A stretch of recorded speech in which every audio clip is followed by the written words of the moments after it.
चेतस्य पदेन वाचा मलं शरीरं च वैद्यकेन योपाकरोति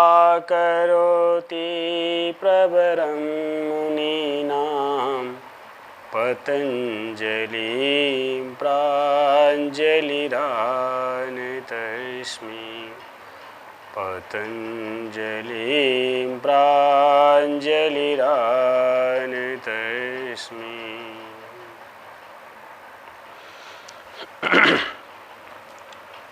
आज हम आपको योग के विषय में कुछ विशेष बातें बताने जा रहे हैं। इन बातों का संबंध योग मार्ग पर चलने वाले जिज्ञासुओं का बहुत समय से बना रहता है।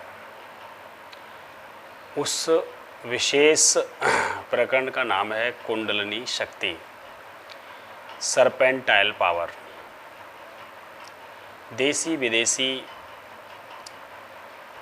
योग मार्ग पर चलने वाले जिज्ञासुओं के लिए हमेशा ही ये बड़े कौतूहल का और श्रद्धा का विषय बना हुआ है कि किस तरह से योग शक्तियों को प्राप्त करके, कुंडलिनी शक्ति का जागरण करके हम मनुष्य जीवन को कृतार्थ कर सकते हैं या मनुष्य जीवन के लिए अनंत सफलताओं को प्राप्त करने का रास्ता योग मार्ग में किस विधि के द्वारा, किस सिद्धांत के द्वारा संभव है। तो उसी सरपेंटाइल पावर अथवा कुंडलिनी शक्ति के विषय में आज चर्चा करेंगे। सर्वप्रथम ये जान लेना बहुत आवश्यक है कि मनगढ़ंत या पढ़े हुए या किसी भी व्यक्ति के द्वारा अपने हिसाब से बताए गए किसी भी बात पर अमल करना और विश्वास करना ठीक नहीं है। योग मार्ग पर चलने के लिए हमें अपने स्वयं के शरीर को प्रयोगशाला के रूप में इस्तेमाल करना होता है और शरीर में ही अद्भुत शक्तियों का जागरण स्वयं द्वारा किया जाता है। हाँ, किसी योगनिष्ठ, परोपकारी या सच्चे योगी द्वारा, सन्यासी द्वारा अगर आपको कोई विधिवत मार्ग बताया जा रहा है तो उसमें आपकी श्रद्धा का होना भी अत्यंत आवश्यक है। दूसरी बात, यदि हम अपने स्वार्थ पूर्ति के लिए या भौतिक उन्नति के लिए योग मार्ग का इस्तेमाल करते हैं तो इसमें हानि अपेक्षाकृत ज़्यादा है लाभ के, क्योंकि योग मार्ग भगवान शिव, भगवान कृष्ण ऐसी विभूतियों के द्वारा केवल परोपकार की भावना से कहा गया है।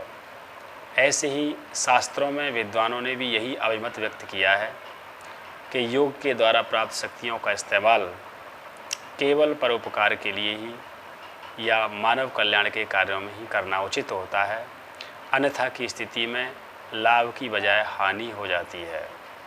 इसलिए इस योग के मार्ग द्वारा उपलब्ध होने वाली अन्यान्य शक्तियों का प्रयोग हमें संसार के कल्याण के लिए, मानव कल्याण के लिए ही करना उचित है। उसमें अपना कल्याण तो पहले से ही शामिल है। तो हम प्रारंभ करते हैं। हमारा शरीर अद्भुत शक्तियों की खान है। इस शरीर का एक सूत्र के द्वारा हम वर्णन प्रारंभ करते हैं। अष्ट चक्र नव द्वारा देवानाम पुरी अयोध्या। हमारे इस शरीर में 8 चक्र हैं और 9 द्वार हैं। यही देवताओं की पुरी अयोध्या है। इसी में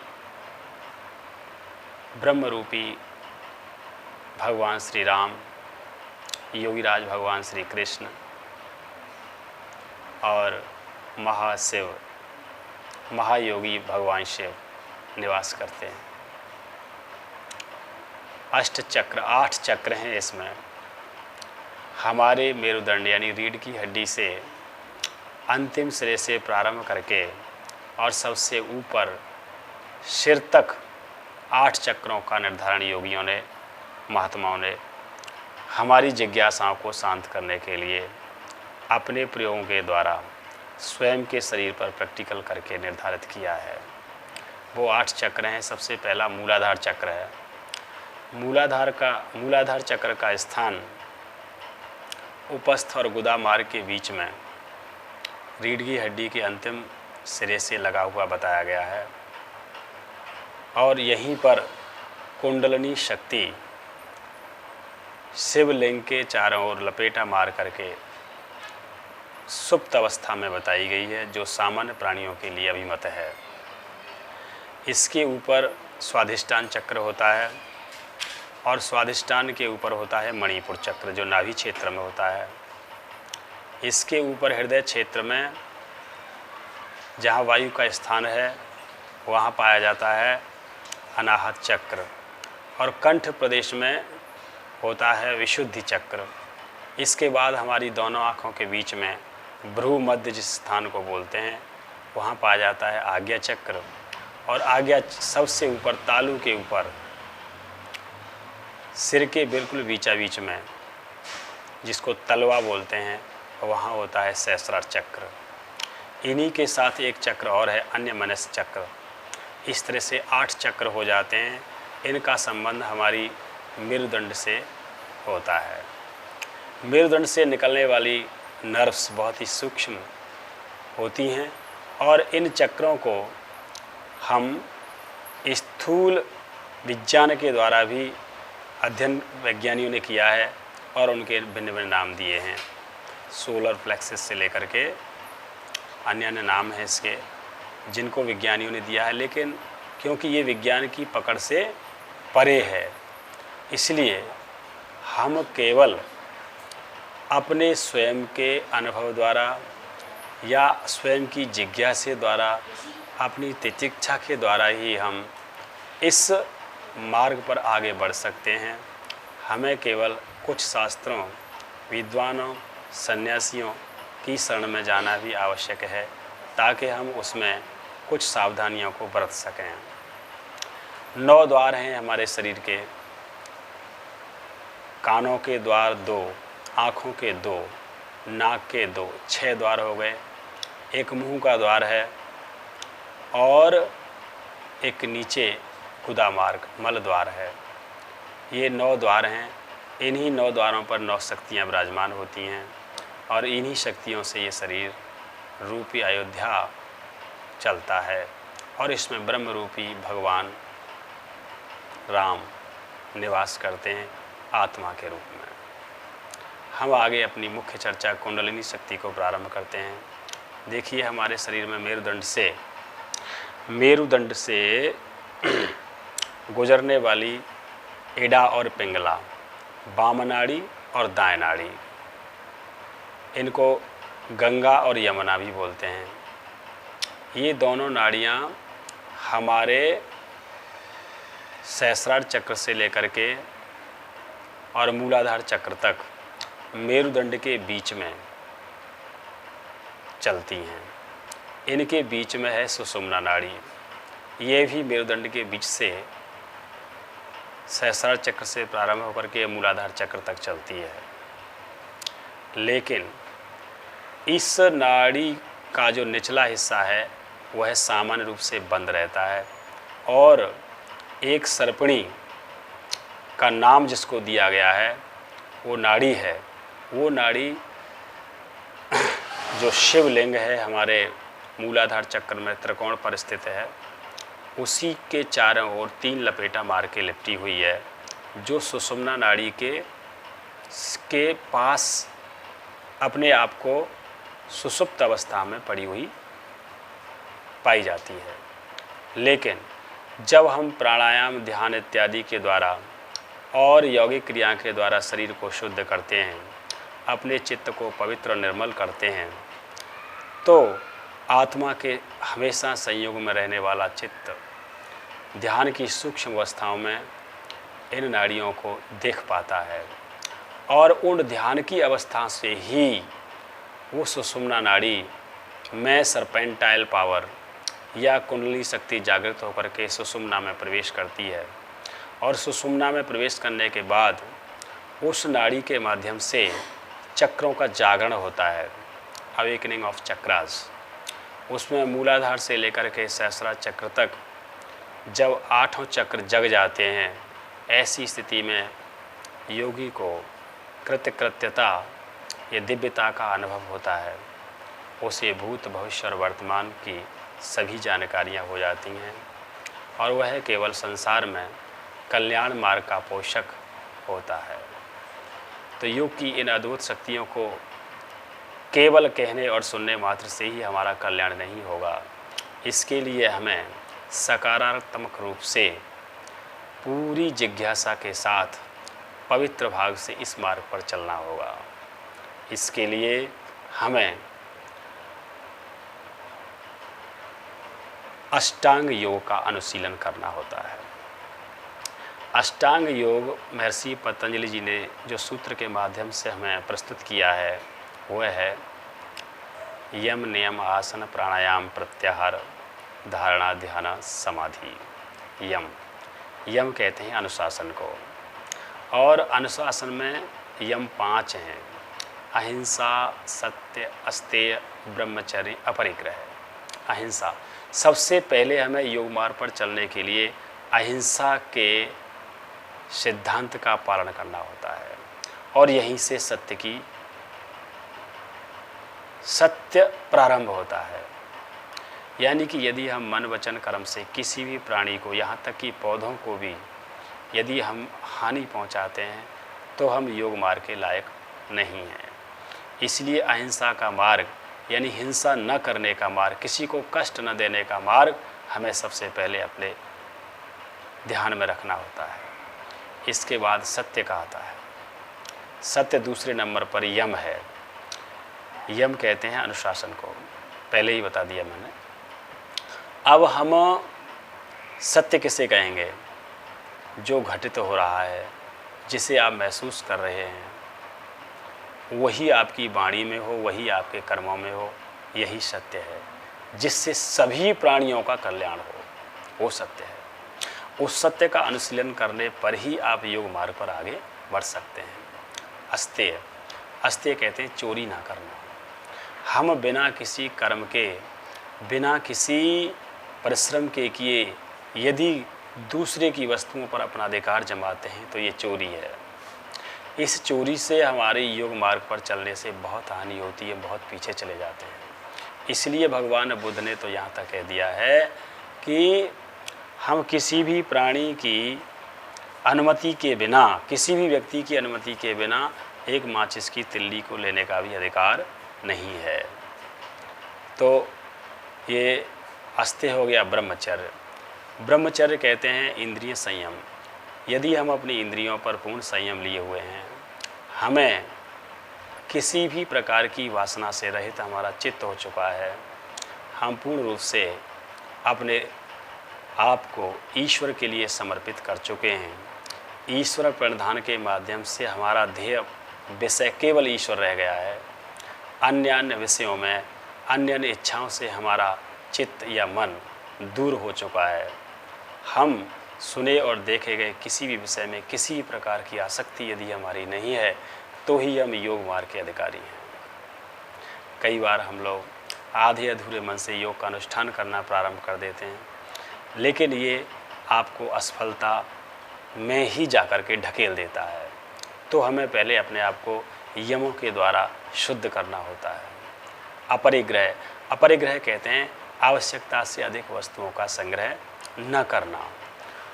यदि हमें आवश्यकता केवल शरीर को चलाने के लिए बहुत कम वस्त्र और भोजनों की है, इसके अलावा बहुत कम आवश्यकताओं में यदि हम अपने जीवन को गुजार सकते हैं, बहुत साधारण रह सकते हैं, हम संसार के चमक से बहुत दूर अकेले एकांत में ही अपना जीवन व्यतीत करने में अपने आप को समर्थ मानते हैं तो ही हमें योग मार्ग का अनुशीलन करना चाहिए। ये हमारे 5 यम हैं।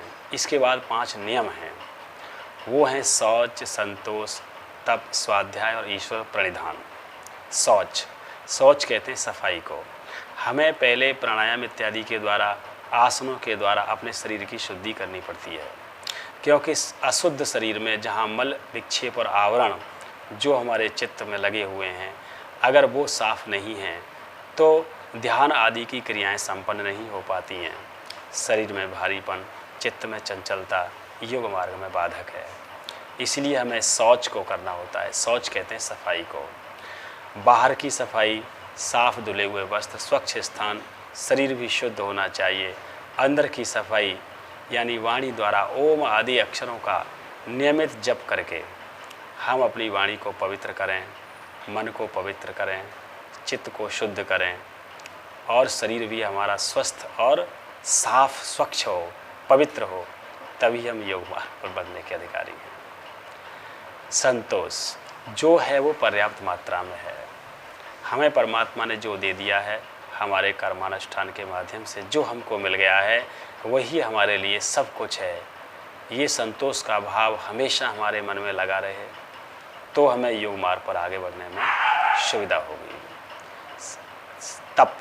तप कहते हैं किसी भी कार्य को करने के लिए पूरे नियम का पालन करना।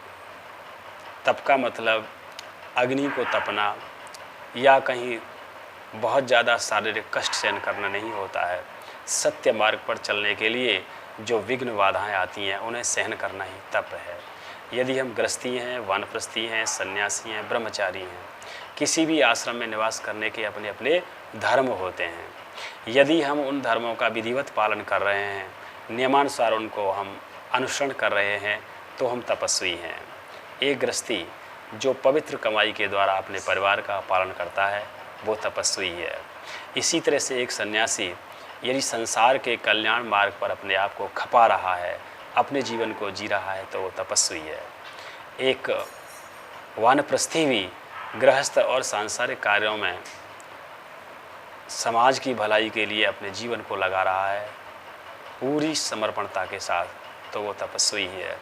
एक विद्यार्थी अपनी विद्यार्जन पर, वैज्ञानिक हो, डॉक्टर हो, इंजीनियर हो या अन्य कोई भी माध्यम से शिक्षा ग्रहण कर रहा है, पूरी तरह से समर्पित है, अपनी जीवनचर्या को इस तरह से चला रहा है कि उसको कहीं भी अपने उद्देश्य और ध्येय के अलावा कहीं भी आसक्ति आसक्ति नहीं है, वो भी तपस्वी है।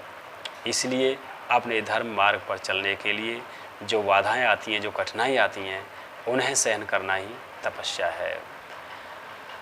शौच, संतोष, तप, स्वाध्याय। स्वाध्याय कहते हैं अपना अध्ययन। हम वास्तव में शरीर नहीं हैं, हम आत्मा हैं।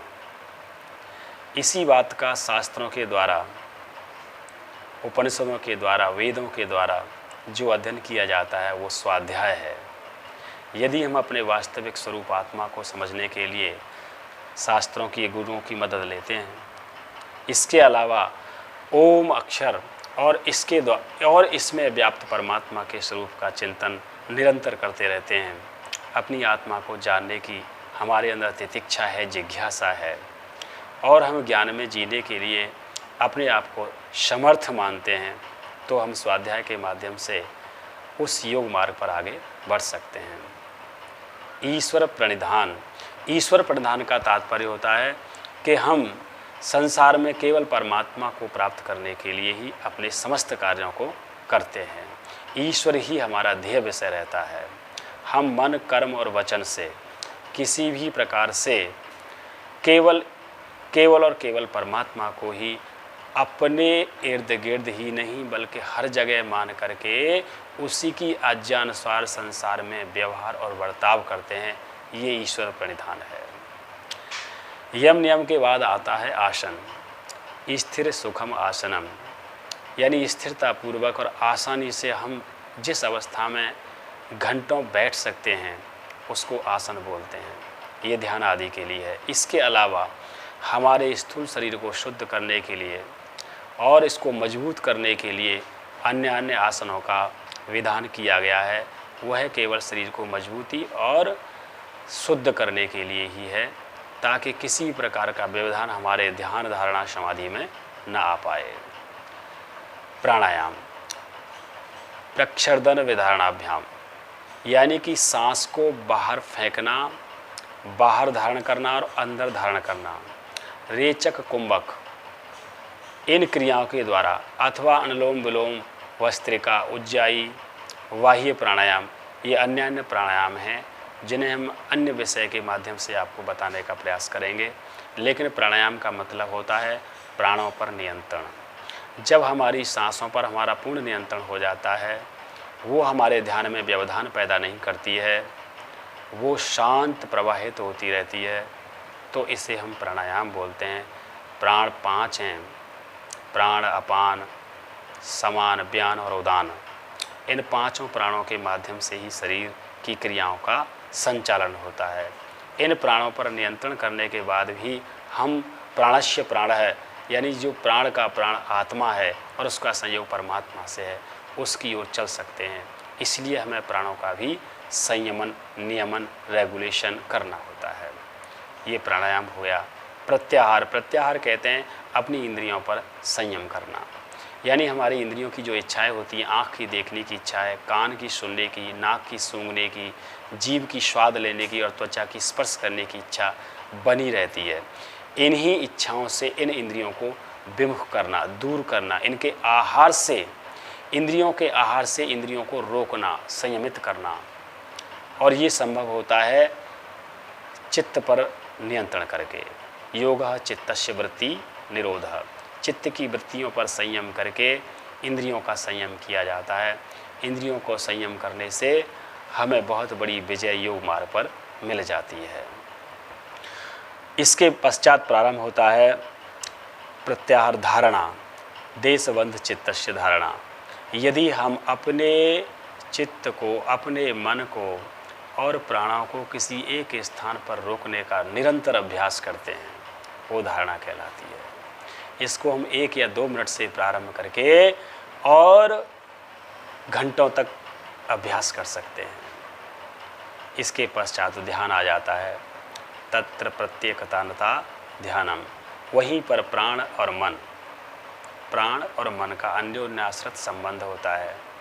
ये एक दूसरे के लिए योगक्षेम की तरह हैं।